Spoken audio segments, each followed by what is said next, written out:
I'm so proud of myself for having it all set up. Now what do I do?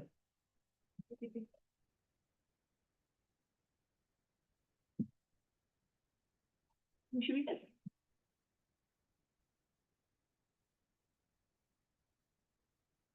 Let me go back to the Zoom. This is not the Zoom? This is the YouTube. Okay. Oh, I'm so sorry. Here, go me now. Let's do it. Yes. Okay. Yeah. Welcome to Sunday, November 23rd. Everybody's in the back row. Why? Okay. Can you hear me?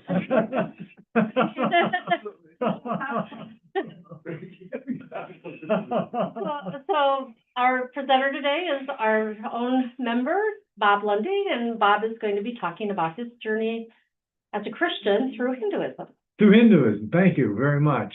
You know, I'm really excited to present this because it's been a very exciting part of my life, a part of my spiritual life, which is kind of developed in the last maybe 2 years or so, for a little while, and I've kind of been exploring Hinduism. You know, in this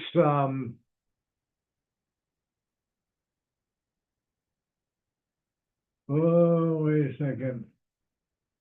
Okay.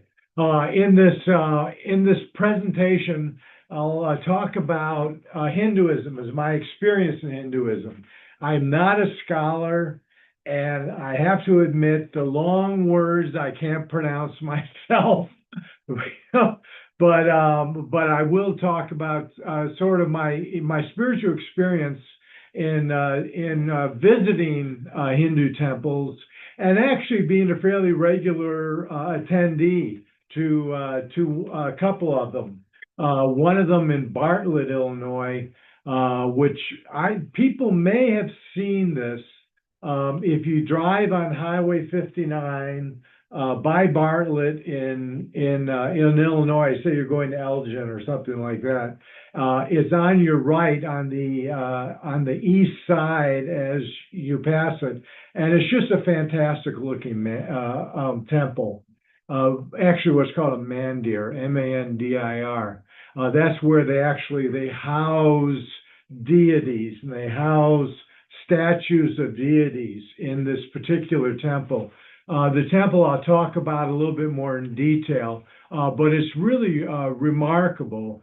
And I found that the whole experience is remarkable also.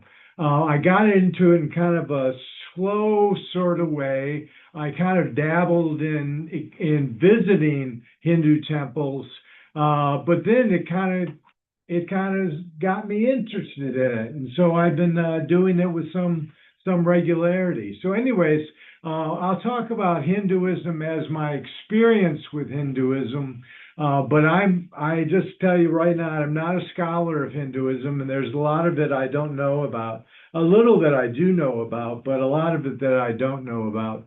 And at the same time, I'm not a theologian, so I don't know exactly how to relate Christianity to Hindu practice, except for what's been my own experience. And it's been kind of a remarkable experience. So I'll talk a little bit shortly about my Christian upbringing, how I was brought up in the Episcopal Church. And then I'll talk about what drew me to Hinduism. And then I'll talk about the influence of Hinduism on my Christian journey. And it's really been quite an influence. And I will talk about that a little bit later. Okay. So a little bit about my religious background. I was baptized and confirmed in the Episcopal Church. My father was a Presbyterian and my mother was a Moravian, and they converted to the Episcopal Church. And so that's what I was brought up in. My dad actually taught at the University of the South. He was the chairman of the Department of Psychology. And the University of the South in Sewanee, Tennessee, is steeped in the Episcopal Church. It is very much involved with the Episcopal Church. and it is actually owned by the Southern Diocese of the Episcopal Church. That right there is a picture of All Saints Chapel. They call it a chapel, but it's really a cathedral. I don't know if anybody's ever been to Sewanee, but the architecture is quite remarkable. And that's All Saints Chapel. And related to us at St. Mark's is a program called EFM, the Education for Ministry, which is developed by the School of Theology at Sewanee. It's a correspondence course, and I don't know about it in detail, but I know that it's gotten a lot of traction, and that it's become popular in a number of different religious venues. So the Sewanee has the College of Arts and Sciences, which is their bachelor's program, and they also have a School of Theology.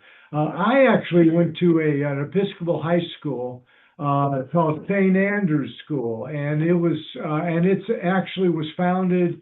And when I was there, we was managed by the Order of the Holy Cross, a monastic order, very deeply also entrenched in the Episcopal Church. We used to have to go to chapel like 4 times a week or something like that. And they would make us sit in particular seats, the same seat every time, so they could take attendance. And they knew who had gone and who had not gone. But it began modestly as a small school for mountain boys. Oh, I didn't mention that Sewanee is on a mountain. It's on a mountain in Tennessee called the Cumberland Plateau. So anyway, St. Andrews began as a spiritual school for local mountain boys. And I was deeply engaged in the spiritual life there. And there was a group called Rejoice, which would do the Episcopal service to rock music, pop music. And I played the guitar, and they had a big choir, and we would do all the prayers, sing all the prayers, this kind of pop music. So it was it was something that really drew me in. As a matter of fact, that's the reason I went to St. Andrews. I saw one of their performances at All Saints Chapel, which I talked about just a second ago. And I was deeply moved by it. And I said, this is where I want to go to high school. So that's where I went. But at St. Andrews, I remember one of the teachers there. His name was Peter Kasparian. He was very much engaged or very much interested in different cultures and different religions. And so he would gather us all together in the wrestling room on a foam rubber mat, and we would all learn to meditate. And this was something that Peter Kasparian would encourage in us. And so that gave me, from a very early point, that gave me sort of a respect and an interest in other religions, other cultures. Yeah, Jen. What year was this? Oh, I graduated in 1974. Okay. Okay. I graduated from college in 78. Okay. So I'm 69 right now. So I'm just almost 70. Framework, Huh? just put a framework as to the time. Oh, yeah. And That was yeah, it was definitely. So anyway, also I have to mention that in the mid-1980s, I had a very profound religious experience, and it involved a visitation by the Lady of Guadalupe, which changed my belief system really dramatically. And since I've had that experience, I've had like an unfaltering belief in God. And I will tell you all here, which I'm sure you all feel this already, but God is real. I mean, it's the real thing, and don't doubt it. And I tell that to a number of people that I've met in my journey. So it was a very profound experience, but it didn't really call me to a religious vocation. I mean, I didn't go into the priesthood, or I didn't go into any particular religious order. But it was a very profound experience. So given that profound experience in my upbringing in the Episcopal Church, I became interested in Hinduism. I'll tell you how I became interested in Hinduism. I was driving on I-88, just over here, driving out west, and to my left, to the south of I-88, is a Hindu temple called, and I'll try to pronounce this, Sri Venkateswara, I didn't say that right, Swami Balaji Temple. You can see it from the road, and that's a picture of it right there. And just looking at it from the road, I said, "Oh my gosh, this thing is in the countryside in Aurora." And it just looks so different and out of place in a way. And I thought this was just fascinating. So I drove by it several times, and each time I said, well, I'm going to actually stop by there and take a look and go inside. And so I did. I got off the interstate or the tollway one time, went and visited it, and parked up in its parking lot and entered the temple. You have to take off your shoes when you enter a Hindu temple. So I would take off my shoes. I took off my shoes, went up the stairway into their main chamber, and I said, oh my gosh, it was darkened, but they had different statues, which are called murti, different statues of the different deities, sort of in alcoves around the interior space. And I thought, I got a feeling that this is really sacred space, and that's been a lot of my experience with Hinduism, is going into these temples and thinking, oh my gosh, this area just feels so spiritual and all like that. So I was drawn to this temple, and I explored it. And that's when I entered my first mandir. As I said, I saw the different statues of the deities, which are called murti, and they were beautiful, and the experience was beautiful. And so I was so excited about this, I brought all my friends to come also, and we looked at it and went through it. But then, as the months, probably years went on, my curiosity about it sort of faded. And so I sort of stopped visiting the temple, and I didn't really, I never actually went to one of their ceremonies or one of their services. But then maybe a couple of years later, driving on I-59, north from West Chicago, and before you get to Elgin, sort of in Bartlett, is another Hindu temple that I spied to the right. You can see it as you pass by it. And it's a huge and beautiful building. This is a picture of it right here. It's just a remarkable building. And they said actually, and this is very interesting, I thought, they said actually that it was constructed in India using Indian artisans and volunteers. It was disassembled and then brought to the United States, to Bartlett, and reassembled. And you look at it, and I thought, well, this is really interesting. I'm going to go visit that one too.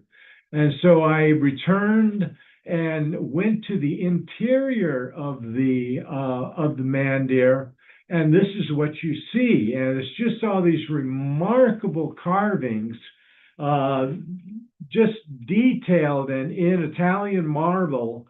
And you go through this chamber, and it's just, it's awe-inspiring.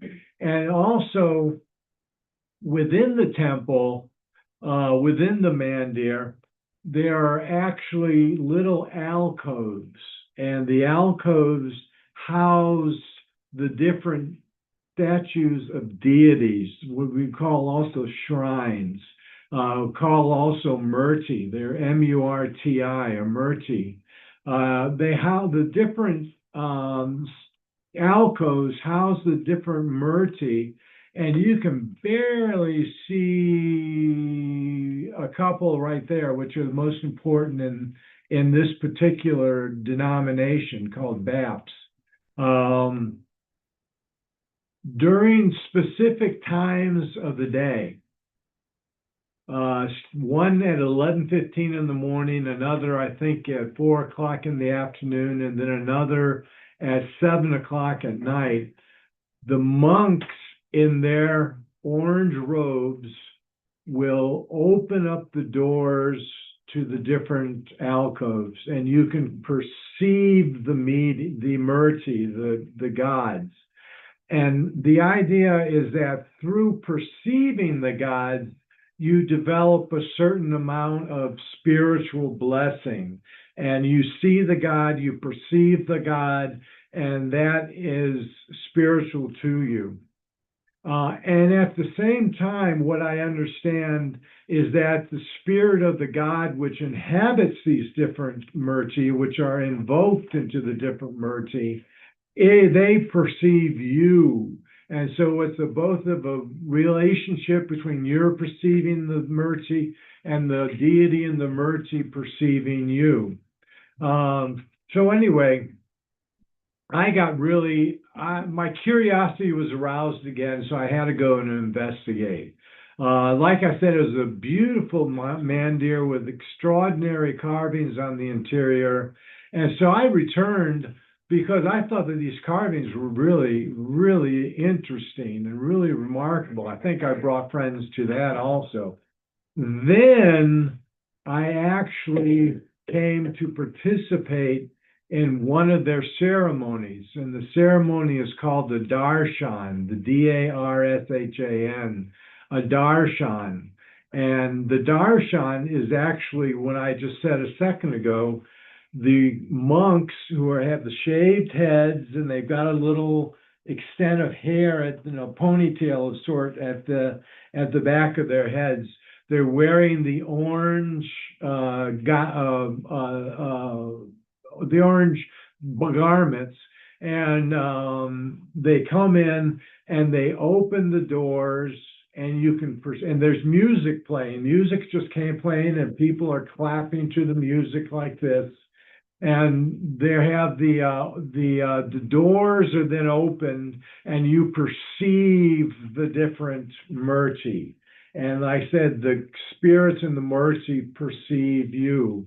And then, and this is, I think, is really cool whenever you go, is that the monks, or you call them swami, I believe, the swami take a candle or a wick that's lighted, and they move it around the murti like this, and they move it like this to the music, and that's called an arti, an A-R-T-I. And so the darshan is the opening of the temple, of the gates to the alcove, and then the arti is the different moving of the flames like this, it's stirring. I can't say it any other way. Is that is really stirring, and at times I've been to that temple, I have felt so spiritual. And there's something kind of spiritual and intuitive about going to the temple. And when I first started going, I get these inspirational and intuitive and spiritual feelings that were really that drew me into it. And so I started to visit on more of a regular basis. And so this ritual is very stirring. Often on my visits to BAPS, as I just said, I feel very emotional and intuitive. And how do I describe the intuitive feeling? It's like I'll have certain issues that are maybe slightly in my unconscious, and these issues will start to come out, and then I'll get sort of a spiritual understanding of these issues. And then after the archie, different members of the congregation they're not really called a congregation, but let's say the group that's there. The group that's there, no chairs. There are no chairs. There's just a hard marble floor with these columns sticking up with beautiful carvings on them. You sit cross-legged on the floor. And I'm getting a little bit old, but I'm still able to do that, to sit cross-legged on the floor. And then they have as I said, they have the darshan and the opening. And after the archie with moving the flame around, they take the wick and they put it on a silver tray, and members of some of the devotee or one of the devotees brings a tray with the lighted wick to you, which is like the feeling of overcoming ignorance and the feeling of blessing. And you take the wick and you move the essence of it to your hand, to your face, like that. And then sometimes you'll put $1 or $5 donation on the tray. And they bring it to everybody in the audience or in the congregation, and each person brings the essence of the flame and the blessing to their head, like that. That's sort of what happens with the service.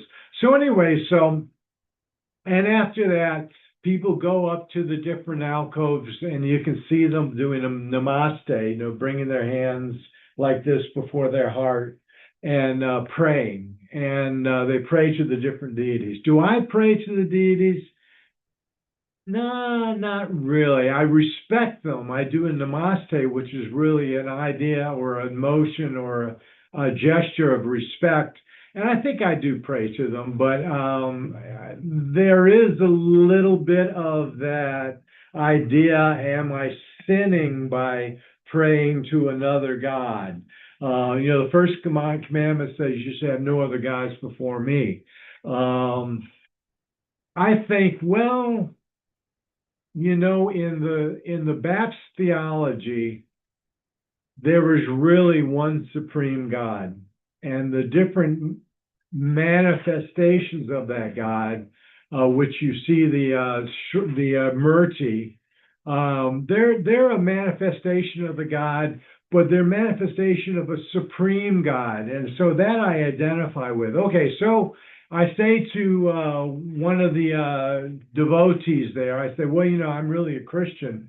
And they say in just a second, in the same sentence, they say, oh, the same God, And so that kind of gives me the idea that they think it's the same God, and I think it's the same God, and that just in the Hindu religion, these gods are manifest in different forms, and the different Murtian forms of the pantheon of gods. So that's what we. In Baptist theology, there is one single God and one memorable experience. Oh, I had one memorable experience that I really I thought was really remarkable. After the arti and after they perform these lights in front of the different deities in the alcoves, one of the monks in particular will come down to the congregants or to the devotees, and he'll stand there, and they will come up to him, and they will touch the ground at his feet. They will bend over and touch the ground at his feet, or touch his feet. And it's remarkable to see that. It's an idea of humiliation and feeling the supremacy of the Murti, or of the Swami. Okay, so I was there, and then somebody took me and lined me up. The different devotees get in a line, and they go up to this Swami, bend over and touch his feet like that. So this guy puts me in line, and so I go up to the line, and I don't actually touch his feet, but I say namaste, and he comes back and he says that, and then he said to me, "What is your name?" And I say, "Robert." He said, "Oh, Mr. Robert, thank you for being here." And I was so thrilled. I was absolutely bowled over. And I thought this was such a remarkable feeling from this man who has devoted his life to spiritual quest, to spiritual, vocation, and he just had a feeling, a feeling about him, like I said, just an intuition about him that it just. I went there and I went, oh my gosh, this guy, this is so spiritual. And so that was my experience with this particular monk.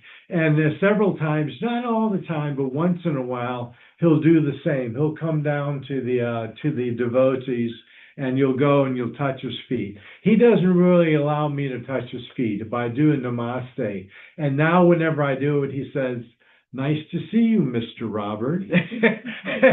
He calls me Mr. Robert. And so I always, like I say, he doesn't do it every time, but whenever I'm there, I always get in line to do a namaste to this particular Swami. That was a memorable experience, and it still is a memorable experience. So then I asked, what's the darshan and the arti? I just explained it a few minutes ago about what the arti is and what the darshan is. Where alcoves are the statues, the murtis are various deities, they're concealed, and then these doors are cast open. This is actually what it looks like. The main door in the inside of the mandir. These are two statues that are of, and I can't pronounce these, but I'll try, Akshar and Purushottama, and they're the divinity and divine follower. That they're depicted as twins.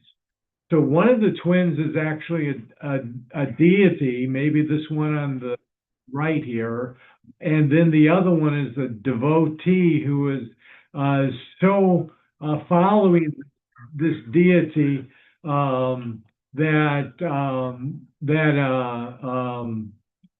somebody just never mind. That they're identical, and the gowns or the clothes that they have on them are remarkable, and the tunics are remarkable. It's really something. And people will stand outside of it. Often they'll stand to the side and not look directly in it. Maybe they think they'd be more humble, that they wouldn't actually stand in front of the murti. So anyway, and they'll go there and they'll clap like this. They'll go like this. And then they'll say their prayers, and they'll go like this, and sometimes they'll actually prostrate themselves on the floor. They will get down on the floor and lie down and go like this as a sign of devotion and a sign of humility. And then that. So you get blessings from the murti, and the murti give you blessings. That's a lot of Hinduism that I find kind of attractive. And that's not only have I gotten very much of a spiritual experience when I've gone to these temples, this one, and then there's another temple in Glen Ellyn that I go to on a fairly regular basis also.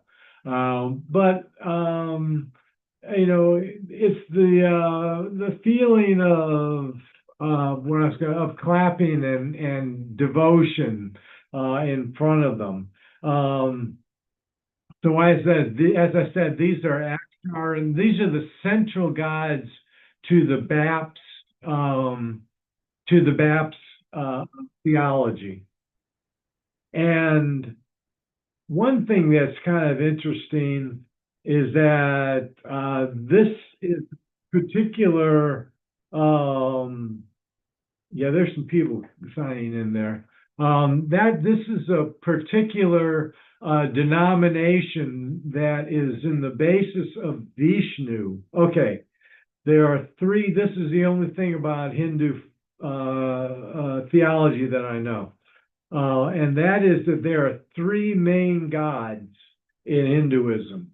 One is Brahman, who is the god of creation. One is Vishnu, who is the god of sustaining life. And then one of them is Shriva, which is the destroyer. So they have the creator, the sustainer, and the destroyer. These are called the tri-merge. This particular Baptist denomination is in the line of Vishnu, the sustainer.